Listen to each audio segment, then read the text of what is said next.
نحمده ونصلي على رسوله الكريم بسم اللہ الرحمن الرحیم۔ صرف 5 منٹ کا مدرسہ قرآن و حدیث کی روشنی میں 17 شوال المکرم۔ نمبر 1، اسلامی تاریخ۔ حضرت ام ایوب رضی اللہ عنہ۔ حضرت ام ایوب بنت قیس رضی اللہ عنہ مشہور صحابی حضرت ابو ایوب انصاری رضی اللہ عنہ کی بیوی ہیں۔ اس نیک سیرت خاتون نے ہجرت سے پہلے ہی اسلام قبول کر لیا تھا۔ جب حضور صلی اللہ علیہ وسلم ہجرت فرما کر مدینہ منورہ تشریف لائے تو 7 مہینے تک انہی کے یہاں قیام فرمایا اور انہیں 2 جہاں کے سردار کی میزبانی کا شرف حاصل ہوا۔ ام ایوب رضی اللہ عنہ بڑے شوق سے آپ صلی اللہ علیہ وسلم کی پسند کے مطابق طرح طرح کے کھانے تیار کرتی اور تمام گھر والے آپ کو راحت پہنچانے میں لگے رہتے۔ حضور صلی اللہ علیہ وسلم گھر کے نچلے حصے میں تشریف فرما تھے، اس لیے اہل خانہ بڑی احتیاط کے ساتھ گھر کی چھت پر رہتے اور چلنے پھرنے میں آپ کی راحت کا خاص خیال رکھتے۔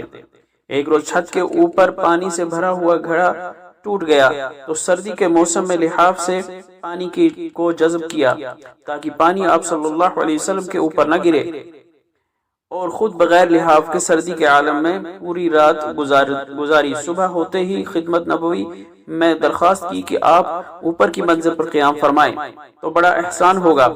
ان کی اس عاجزانہ درخواست پر آپ صلی اللہ علیہ وسلم نے مکان کے اوپر قیام فرمایا۔ ام ایوب رضی اللہ عنہ نیک سیرت اور عبادت میں مصروف رہنے والی خاتون تھی۔ نمبر 2، اللہ کی قدرت۔ دانت۔ جب بچہ پیدا ہوتا ہے تو اس کے منہ میں دانت نہیں ہوتے، اس لیے کہ اسے صرف ماں کا دودھ پینا ہے۔ بچہ جیسے جیسے بڑا ہوتا ہے اس کو دودھ کے علاوہ دوسری نرم چیزیں دی جاتی ہیں۔ اس وقت اللہ تعالیٰ اس بچے کو چھوٹے چھوٹے دانت دیتے ہیں۔ جب بچہ 7-8 سال کا ہوتا ہے تو اس کی خوراک بھی بڑھ جاتی ہے اور وہ سخت چیزیں بھی کھانے لگتا ہے۔ اس وقت اللہ تعالیٰ وہ چھوٹے چھوٹے دانت گرا کر دوسرے نئے دانت دیتے ہیں جو پہلے دانتوں سے مضبوط اور بڑے تو ہوتے ہیں۔ ان کے ذریعے انسان کے چبانے کی صلاحیت بڑھ جاتی ہے۔ اللہ کی قدرت پر ذرا غور کریں تو پتہ چلتا ہے کہ انسان کی ضرورت کے لیے اللہ تعالیٰ نے اپنی قدرت سے کیسا اچھا انتظام کیا ہے۔ نمبر 3، ایک فرض کے بارے میں۔ نماز کے کسی واجب میں تاخیر کرنا۔ اگر نماز کے واجبات میں سے کسی واجب میں بھول سے تاخیر ہو جائے تو سجدہ سہو کرنا واجب ہو جاتا ہے۔ جیسے سورہ فاتحہ کو کسی نے سورہ کے بعد پڑھ لیا تو سجدہ سہو واجب ہو جائے گا۔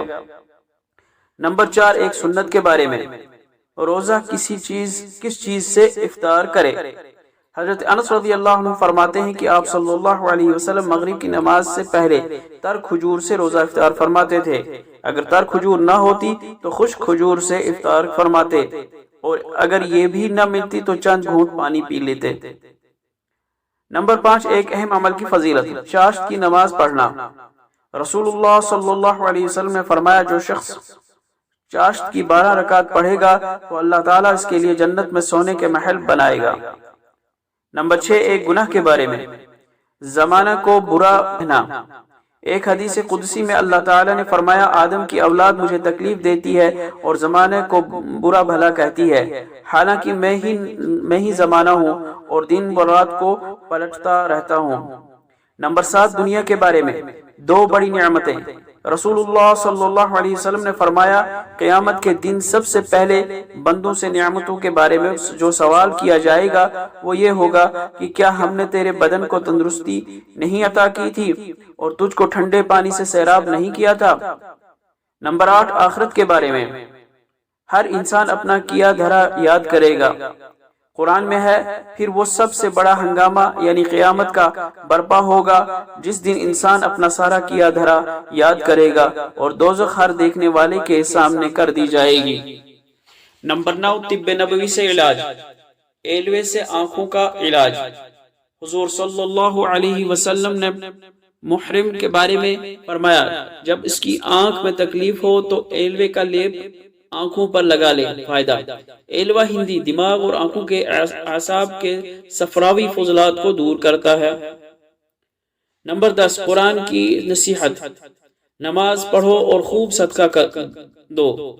قرآن میں اللہ تعالیٰ فرماتا ہے میرے جو بندے ایمان لائے ہیں ان سے کہہ دو کہ وہ نماز قائم کرے اور ہم نے ان کو جو رزق دیا ہے اس میں سے پوشیدہ طور پر بھی اور اعلانیہ یعنی کھلم کھلا بھی نیکی کے کاموں میں خرچ کریں، اور یہ کام اس قیامت کے دن کے آنے سے پہلے کر لیں جس میں نہ کوئی خرید و فروخت ہوگی نہ کوئی دوستی کام آئے گی۔